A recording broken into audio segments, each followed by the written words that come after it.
seen chaîne Benno 28. Benno 28 ngeen mën ci am lépp lu soxal ay reportage émission documentaire publicité wala lépp lu ngeen daan déglu ci Benno FM ngeen mën ko am ci Benno 28. Abonnez-vous gratuitement sur votre chaîne YouTube Benno 28. ak Benno 28 di leen abonné saa su nekk ci suñu chaîne.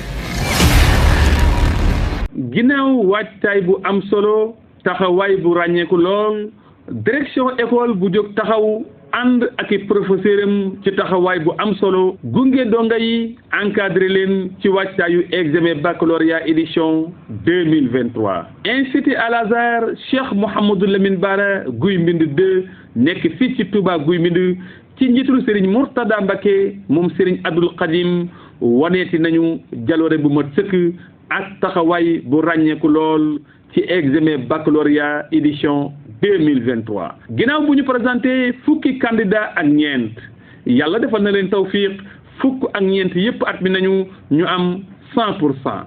yémuñu foofu am nañu benn mention très bien waaye am nañu ñetti mention bien ak ñetti mention assez bien.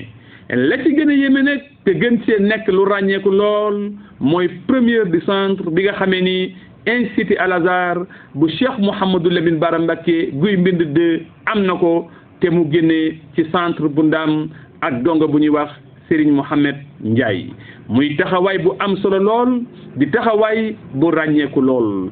Institut Al Azhar Cheikh Mouhamadou Lamine Bara Mbacké Touba Guy Mbind 2 ci njiitul Serigne Mourtada Mbacké moom Serigne Abdoul Khadim jéego bu am solo lool taxawaay bu ràññeeku lool ci examen baccalauréat édition 2023.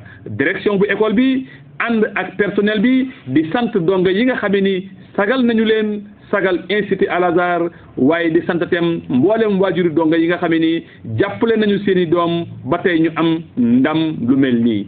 Institut Al Azhar bu Cheikh Mouhamadou Lamine Bara Mbacké Guy Mbind 2 ma ngi sant ñëpp di gërëm ñëpp tey ñaan lii nekk njiglaay ñeel l'école bi waaye ñeel Institut Al Azhar tey ñaanal donga yëpp vacances jàmm ak xéwal.